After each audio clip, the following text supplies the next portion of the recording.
সকালে রেড রোডের কর্মসূচিতে বর্ণাঢ্য শোভাযাত্রা করে মাল্যদান করেছি।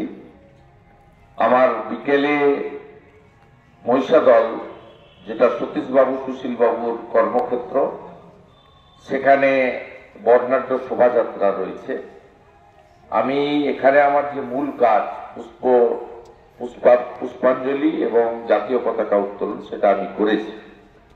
আমার একটাই কথা, সেটা হচ্ছে নেতাজি সুভাষচন্দ্র বসুর জন্মদিন, আবির্ভাব দিবস আমরা পালন করি, কিন্তু তার যে অন্তর্ধান রহস্য সেটা এখনো উন্মোচিত হয়নি।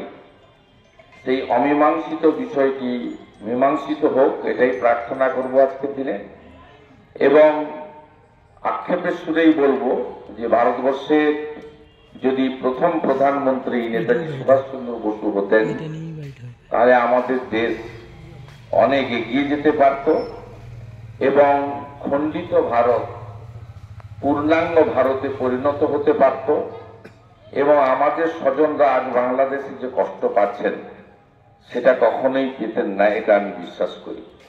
নেতাজি সুভাষচন্দ্র বসুর আদর্শ, দেশপ্রেম, রাষ্ট্রের প্রতি তার যে অকুতভয় চিত্তে লড়াই করার মানসিকতা, তাকে সকলে শ্রদ্ধা করুন, এটুকুই প্রার্থনা। এবং আমি রাজনীতির বাইরে গিয়ে বর্তমান প্রধানমন্ত্রীকে ধন্যবাদ দেব যে একটা সময় নেতাজি সুভাষচন্দ্র বসু দিল্লি চলো ডাক দিয়েছিলেন, কিন্তু স্বাধীনতার অনেকদিন পরেও ভারতবর্ষের রাজধানী দিল্লিতে তাকে সঠিকভাবে মর্যাদা দেওয়ার কাজ কেউ করেননি।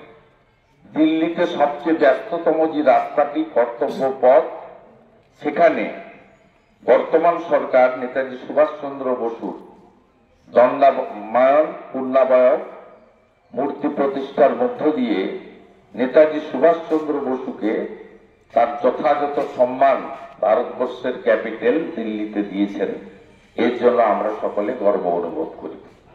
আগামী দিনে আমার নির্বাচন কেন্দ্রে বিভিন্ন শিক্ষা প্রতিষ্ঠান, বিভিন্ন রেজিস্ট্রার ক্লাব, বিভিন্ন ধর্মীয় প্রতিষ্ঠান, তারা নেতাজি সুভাষচন্দ্র বসু, স্বামী বিবেকানন্দের মতো প্রাতঃস্মরণীয় ব্যক্তিত্বের মূর্তি প্রতিষ্ঠা করার উদ্যোগ গ্রহণ করলে আমি তাদের পাশে থাকার চেষ্টা করব।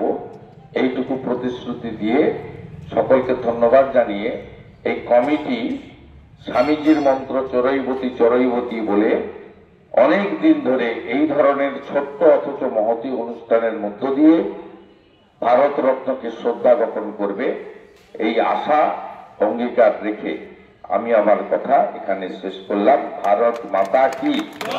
ভারত।